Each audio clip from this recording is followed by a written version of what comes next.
So first and foremost, before I actually get into the meat and the good stuff of the video, I just want to say a very quick thank you. A couple of weeks ago, depending on when this is actually released, because it's filmed quite soon after I released this video, I did a video discussing the YouTube comments I've received and kind of just debunking a few bits and bobs and clearing up some misconceptions. I didn't really expect there to be such a positive response to that, and although I did do like a community post on the YouTube community, I just wanted to verbally say, for those who maybe missed it, thank you. I was quite overwhelmed and quite taken back by a lot of the positive comments because the video was kind of made in like a relatively light-hearted fashion. And I didn't really expect to receive or experience so much positive feedback, especially with so many of the comments being so thoughtful, kind, and genuinely really heartwarming. So again, I'm not very good at expressing myself, probably the autism, apparently. But I just want to say thank you so much. Honestly, it really made quite a big difference to how I felt at the time and had far more of an impact on me, not just at the moment, but following on from that than you probably realised. So again, thank you again. The video itself, we're actually going to talk about bottoms and legs and stuff, which is quite common on the channel, but it seems to be something that actually gets relatively tolerable views at times, so clearly people probably want it in some capacity. And we're going to talk about MDJ Fitness, building strong legs featuring her partner. So, we're going to talk about some things. I've got a list of probably like 10 points I want to address, and we're going to address them. The first point I'm actually going to know is just to touch on this movement. I'm not really going to speak about it much because quite frankly I don't need to, but this is just a hip thrust variation which I've spoken about many times before, but one of the variations I haven't spoken about very frequently is a B stance hip thrust. And you're going to see in a moment what that means is essentially adopting a staggered stance. Front leg forward, back leg back. Boom. Simple as that. And what this essentially allows you to do is basically do a unilateral hip thrust with a little bit more stability, as although the majority of force is going through one leg, you're using the essentially resting leg to stabilize you, whereas if you were to do so without the leg on the floor, you would lack stability, therefore probably actually making the movement pretty bloody bad because you'd spend more time trying to balance versus actually putting that energy and effort into trying to train your glutes effectively. So I just wanted to touch on that because there are a few other points I want to raise throughout this video that are going to be less more about movement analysis and maybe debunking some misconceptions and optimizing certain movements. So the first thing I want to address here is obviously we're doing a Panatta pendulum squat. Firstly, if you've seen a video before, I hate Panatta, one of the worst machine brands in the world. But essentially when you're doing a squat pattern like this, the one thing we really want to drive, which is somewhat limited here, is knee flexion. So knee flexion isn't as simple as just going deeper. Knee flexion is essentially how much the knee is bending and to an extent how far the knees are traveling. So from that, what I want to show you is this. When she's actually doing the squat, she's going relatively deep when looking at the hip crease in relation to the knee.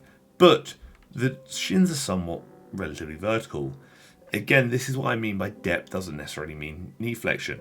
To get more knee flexion, what we would essentially do is bring the feet down a little bit and essentially drive the knees a bit more forward, thus bending the knee more, in turn actually getting a little bit deeper, or actually maybe not even getting deeper in some cases depending on how low your feet go, but simply allowing the knee to bend as much as possible. In bending as much as possible, you are going to take the quads to a slightly larger range of motion. And one muscle that seems to be, or one muscle group I should say, that seems to be really responsive to lengthen position dominant movements, like a squat pattern, seems to be the quads. And there are many reasons as to why that may be, or many theories as to why that might be, but they do seem to be what people would consider responders to a concept called stretch-mediated hypertrophy, which essentially means they seem to get additional benefit from a big stretch, like a lengthened position dominant movement. So again, you could actually mimic similar depth based on the actual positioning here, but get more knee flexion by simply just bringing the feet down a little bit to allow those quads to work that touch more. But I'm going to elaborate on that shortly because she mentioned something that I want to address.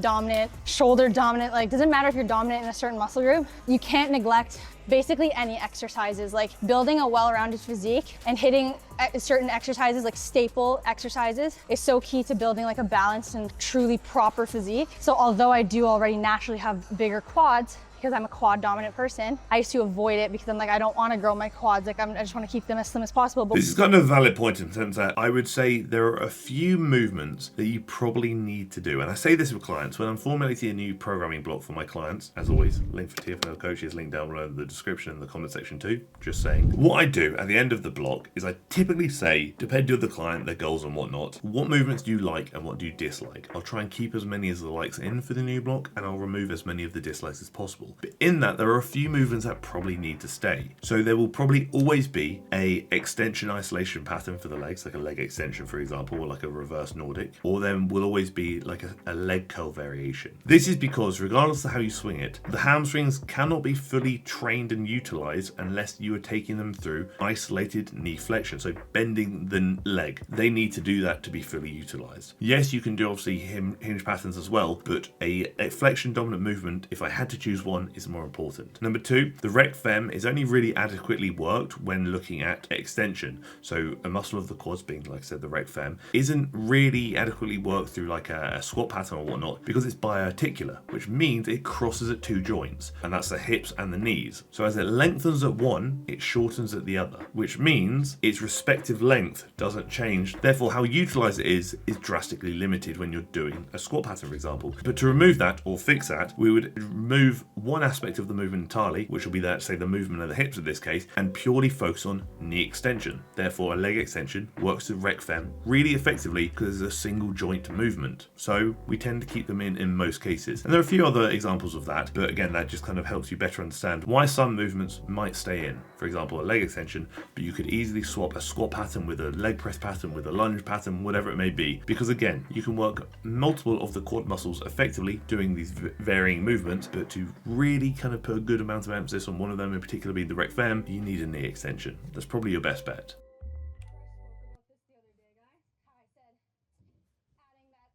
No, you're not. Firstly, this is something like Dr. Mike, for example, who's under a lot of fire recently, just saying, often preached, which was the importance of the stretch in the muscle and more range of motion is better, but that's not necessarily true. Two things you need to consider here. Stretch-mediated hypertrophy. I addressed this earlier on when I spoke about the quads. Some muscles seem to respond really well to length and position dominant movements. For example, the quads might be one of them. The pecs, they seem to also respond really well to length and position dominant movements because they seem to experience stretch-mediated hypertrophy. So in that case, this statement would be true that you can, I wouldn't say should, I'm going to get to that shortly, get additional benefit from doing deep stretch related movements or length and position dominant movements, for example, depending on the muscle. Even with that in mind, there is a trade-off. So, length and position dominant movements, like a squat pattern, like a bench press, for example, tend to yield a lot of muscle damage. They are quite damaging. And when there is more muscle damage present, recovery is hindered. So if you only do length and position dominant movements, you are limiting your recovery, thus limiting how frequently you can train a muscle group and how well you can recover, thus potentially limiting your progress. So with that in mind, just because a muscle does respond or may respond well to length and position dominant movements, doesn't mean you should only do them. Doesn't mean they're not going to respond well to other things as well. So with the quads, for example, you can do a squat pattern or a leg press pattern, but you should also probably do a leg extension pattern, a shortened and lengthened. If I only did lengthened, I'd probably accumulate a lot of muscle damage, which would, like I said, hinder my ability to recover, hinder my ability to train them more frequently, which is pretty bloody important when looking at growth, and also hinder my ability to progress. It's a trade-off. Slightly better, maybe, gains, but for slightly hindered recovery, it's finding a balance. Some people might only do shortened position work, some people might do only lengthened position work. I'd probably say find a good, fair combination of the two that you can recover well from. But the statement that all muscles need to be in the deep stretch and can always look for extra ROM is not true.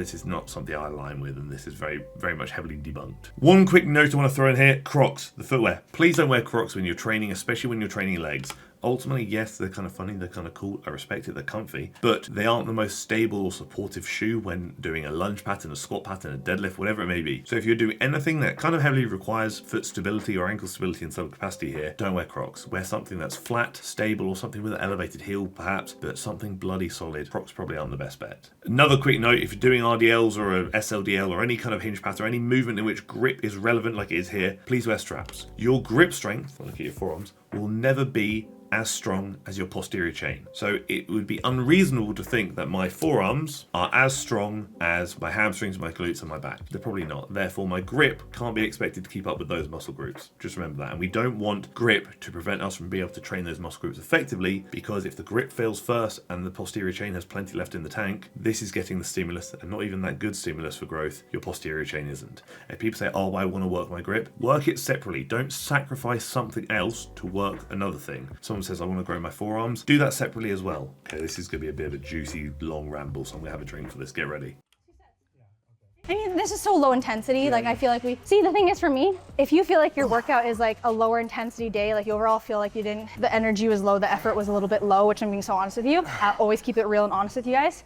The effort and energy was low today. I feel like that's better to do higher volume those days and like smack on some high volume, like with the exercise, just keep piling on the exercise, because it's not like you were giving it your all for each exercise throughout. So in that case, it does make sense to do a higher volume because you weren't even like say if you just did 4. So I get it, and technically, yes, let's say from an effective set, so a set to failure, we're gonna get, let's say 5 effective reps. But let's say in one set to failure, let's say we're doing a set of 10 reps. 5 of those reps are gonna be effective reps, and those are the reps that are gonna trigger stimulus for growth. They're going to be the ones that really make a difference. So one set to failure gives me 5 effective reps. If I were to train with low effort and low intensity, I might go to 4 reps in the tank, so 4 RAR in that set of 10, and I'd only get 1 effective rep. So to accumulate the same amount of stimulus as that one set to failure, I would have to do 5 sets to make up to it. So 5 sets of 1 effective rep, or 1 set with 5 effective reps. Therefore, in that case, yes, if effort and intensity is low, then to accumulate the same stimulus for growth, you're going to have to do more volume. So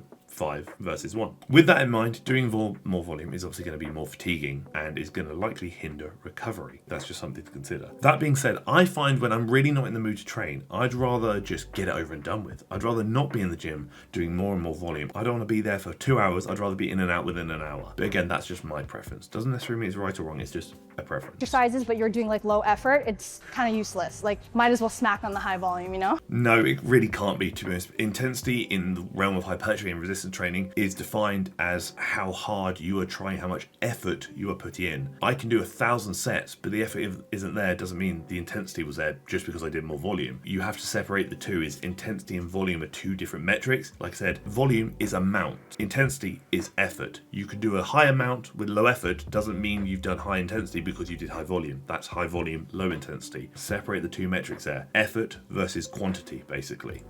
Yeah, exactly. I don't understand like the hate towards high volume training, because it's like volume training is also a way of hypertrophy. Volume, rest times, weight, time under tension, all that type of stuff.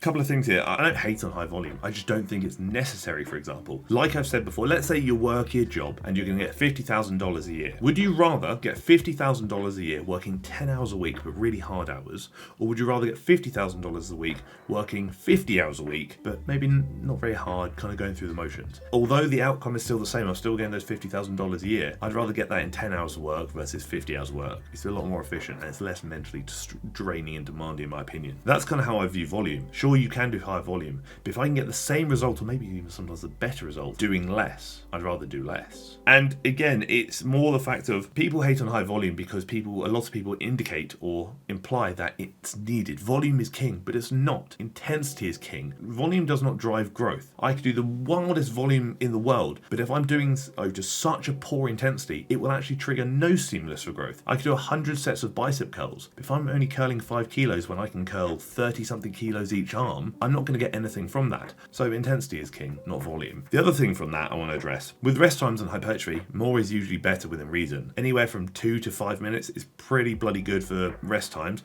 They actually did a study ages ago, I won't be able to find it because it's quite old, where they basically indicated, don't quote me on this, I might be wrong, but it was a difference between 1 minute rest periods and maybe 3 minute rest periods. With those those resting for 1 minute, to achieve the same amount of stimulus as those resting for 3 minutes, they had to do twice as much volume. So less rest means you have to do more to accumulate the same response. And the people theorize a few things. People considered maybe things like motor unit recruitment and whatnot, where the last motor units to go offline are the ones in which are kind of utilized when you get closer to failure. So the ones taken to failure. And they're also the last to come back online, so the ones that need more rest. So if let's say you've got a motor unit which does 50%, 30%, 10% and 10%, the 50% motor unit, which recruits 50% of your fibers, let's say, won't be utilized until you're about to hit failure. But then it won't be recovered and ready to be utilized again until you've rested for 3 minutes. Whereas if you go to failure and all your motor units are offline, you've made 100% effort in that set, 100% hypertrophy, or 100% stimulus, I should say, and then you rest for 1 minute, only your 10% motor units are now back online. The other 2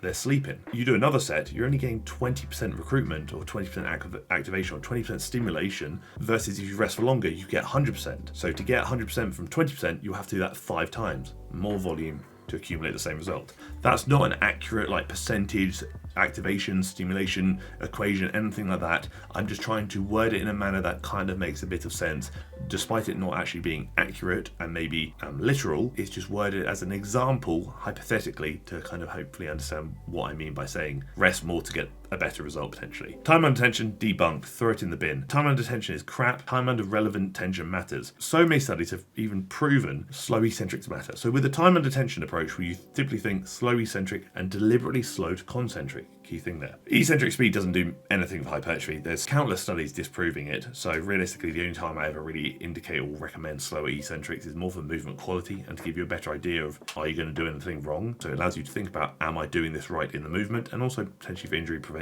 When it comes to concentric, to maximize motor unit recruitment, what you want is the involuntary slowing of contractile velocity. So to get more bang for your buck when it comes to building muscle, what you want in that moment is you try and go slow down, explode up. As you get closer and closer to failure, and you're still trying to explode up, because you are accumulating fatigue, and because it's actually getting harder and getting closer to failure, that contractile velocity, so the speed on the way up on the concentric, so let's say standing up in a squat, is going to slow down involuntarily, which means despite how hard you're trying to go fast, you are slowing down involuntarily, which is typically when motor unit recruitment peaks or is at its best, let's say. Deliberately slowing the concentric portion of the rep could limit motor unit recruitment, which in turn could limit how much stimulation you are getting from that set. Doesn't mean you get no stimulation. You could get 100% from a faster set that slows involuntarily. You might only get 80% from a time under tension set. You can still do it if you want. Not doing it is probably better, and you might get more bang for your buck and maybe achieve more from it. If time under tension were actually that important and really that relevant, the best rep in the world would be the slowest rep in the world. But if I told you to do that, you'd tell me I'm a bit of a numpty. Explosiveness, like you know what I mean? There's certain tweaks to your training that, again, maximize the gains. So kind of like just dismissing high volume, like that's a useless way of training, to me is like so stupid. Like you're missing out on that maximization of gains, because there are... I think missing out on the maximization of gains is a tricky thing. Whether you train like a optimal science bro or a bro scientist, your outcome or your genetic limitations or ceiling of progression doesn't change. If you genetically can only build this much muscle in your lifetime, how you train doesn't change that. You still have your limitations and you can't break those. What it really does is just determine how quickly you get to said limitations. So if you can gain 50 pounds of muscle in your lifetime, let's say, if you train like a bro scientist, that might take you 20 years. If you train like a optimal science bro, that might take you 10 years. So again, the outcome and the end result will still likely be the same. What's really mostly influenced there is likely going to be how fast you get there. Do high volume, but you know The Rock, babe, you know The Rock when he hits calves, he does 3 sets of 25, a medium weight. Yeah. He doesn't like load the calves. He just does like super high rep. The Rock does it. It must be great. Firstly, The Rock also claims he's never taken gear since he was 15. It didn't work for him. That's a lie. Gear categorically does work. It's very rare, if ever, that you'll get a non-responder. It doesn't really work like that. Also, like I said, the notion of this person does it, therefore it must be good, is a really poor argument. I don't like it. If you're basing it purely because The Rock's a good guy, I could point out a bigger guy who trains their calves massively differently. So because he does it, surely that debunks the fact that The Rock does it. It's just a poor argument. Science is science. What works, what works. Anecdotal evidence is still evidence in some capacity. You've got to figure out what works best for you, what you actually like. It's the big thing there is enjoyment, and stick with it. If you want to do high reps when you're doing calves, I'm sorry, that's horrible. You can if you want to, don't get me wrong, intensity's king, but that sucks. I'd rather do low reps because, true story, every time I do calves and I take them close to failure, it makes me feel like I'm going to wee myself. But I know I'm not going to wee because I've just gone for a wee. Again, like with all my videos, this is just my opinion. I wanted to present a few counter arguments to a few things I saw presented that hopefully you could apply to your own training and take away from this, and maybe make your progress a little bit faster. You don't have to agree with me, you can disagree with me, and that's absolutely fine. Either way, just let me know your thoughts and opinions in the comment section below. As always, TFNL coaching is linked down below in the description, and maybe even the comment section too, if you want to hop on a free Zoom consultation call where we can talk about what I can do for you when it comes to achieving your goals, online of course. In addition to that, like, share, comment, subscribe, all the good stuff. That really means a lot to me. And once again, thank you for the support in recent videos. I do genuinely appreciate it. It does mean the world to me. Thank you for tolerating me. Thank you for tolerating my waffle about The Rock not having the best calf workout in the world, and thank you for tolerating the video.